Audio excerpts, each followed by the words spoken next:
ओम शांति। व्यक्ति एक, व्यक्तित्व अनेक। इस पुस्तक में आज हम पढ़ेंगे वे बड़े हिम्मतवान थे।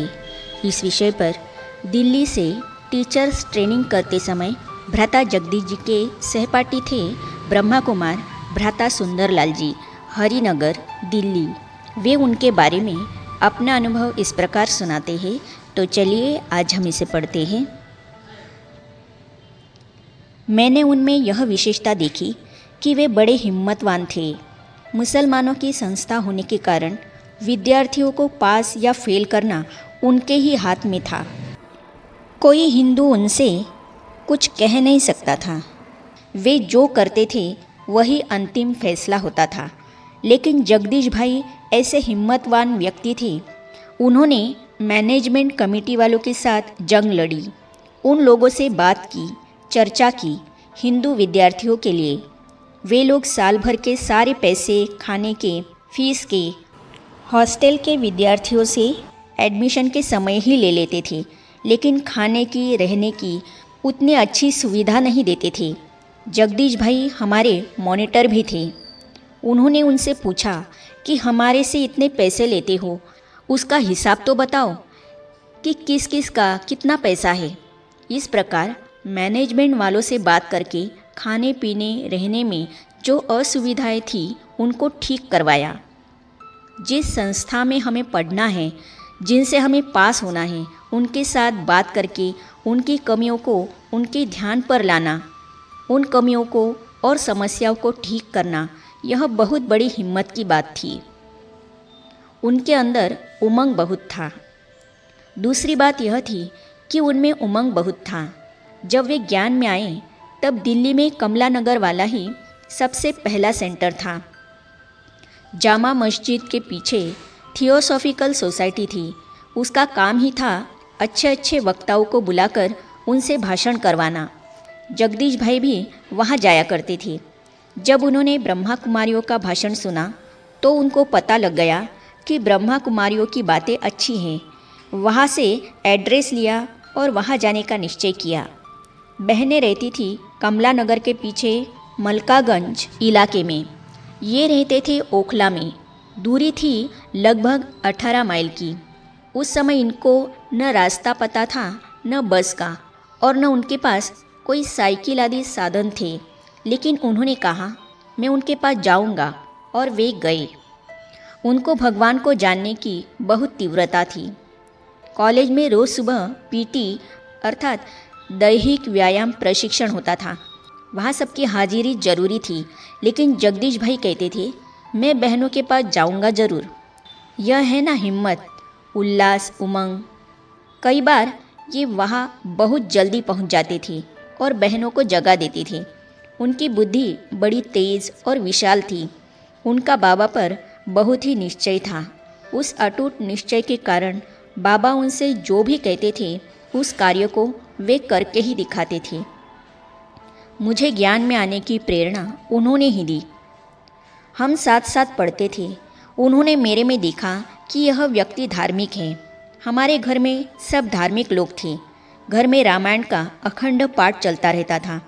मेरा भी नंबर आता था पढ़ने का। जब पढ़ता था तो मन में यह बात आती थी कि श्लोकों को तो मैं पढ़ रहा हूँ, लेकिन उनके अर्थ की समझ भी तो होनी चाहिए। घर वालों ने कहा कि अर्थ समझने लगोगे तो सुबह तक पूरी होगी नहीं। उस समय से ही मेरी बुद्धि चलने लगी कि भक्ति मार्ग में कितनी अंधश्रद्धा है। यह भी मेरे मन में आने लगा कि केवल श्लोक पढ़ने से क्या होगा, उनका अर्थ तो समझना चाहिए। तब से मेरी जिज्ञासा बढ़ने लगी कि भक्ति की बातों का रहस्य जानना चाहिए। एक दिन जगदीश भाई ने मुझे थोड़ा ज्ञान सुनाया और कहा कि एक बार आप ब्रह्मा कुमारियों के पास जाओ। उससे पहले मैंने कुछ बातें सुन रखी थी कि ये ब्रह्मा कुमारियाँ जादू करती हैं। जगदीश भाई ने कहा ऐसी बात नहीं है, आप एक बार जाके तो देखो, उसके बाद जैसे लगे वैसे करो। हम मॉडल टाउन में रहते थे।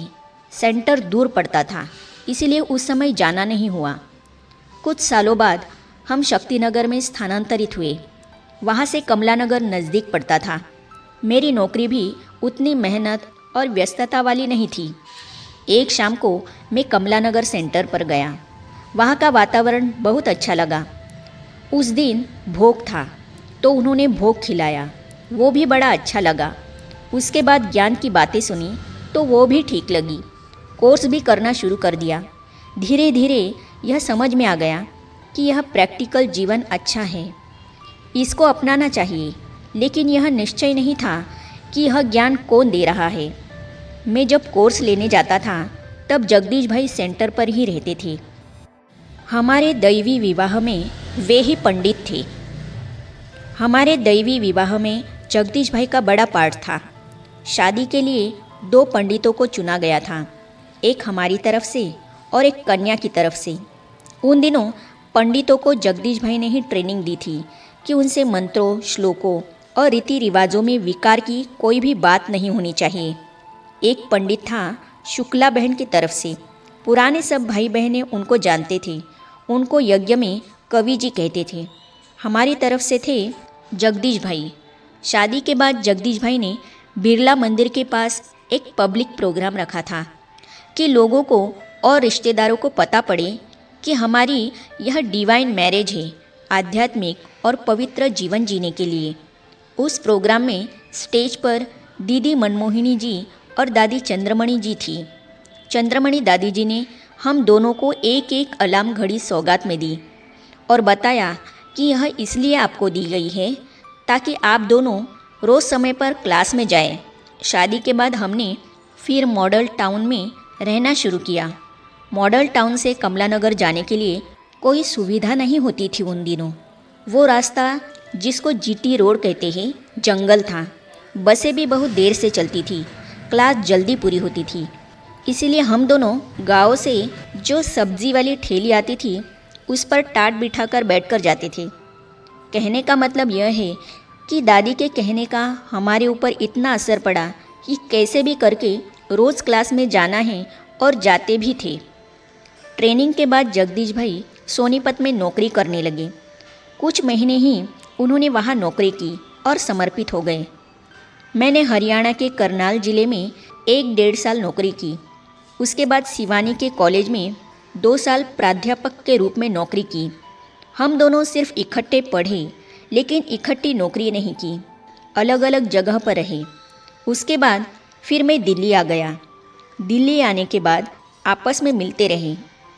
एक बार बड़ी दीदी पटेल नगर की तरफ गई थी तो उन्होंने कहा कि यह बहुत अच्छा स्थान है, यहाँ एक सेंटर खोला जाए। उस एरिया में स्कूल कॉलेज बहुत थे तो हमने वहाँ सेंटर खोल लिया। हम और शुक्ला बहन वहाँ आकर रहने लगे। सेंटर बनने के बाद जगदीश भाई से हमारा संबंध फिर जुड़ गया। कोई बात पूछनी होती तो हम फ़ोन करके उनसे पूछते थे, राय लेते थे। आगे हम पढ़ेंगे मेरे अलौकिक जीवन के प्रेरणा स्रोत। इस विषय पर ब्रह्मा कुमारी सुदेश दीदी जी, जो वर्तमान समय जर्मनी में ईश्वरीय सेवा के निमित्त निर्देशिका है, भाई जगदीश जी के साथ के अपने संस्मरण इस प्रकार प्रकट कर रही है। तो इन्हें हम पढ़ेंगे अगली कड़ी में। तो ये जानने और पढ़ने के लिए इस चैनल को सब्सक्राइब करने के साथ ही साइड में जो बेल आइकॉन है उसे भी क्लिक कीजिए ताकि आने वाली सभी वीडियो और अब तक की सारी वीडियो आप तक पहुंचती रहेगी। ओम शांति।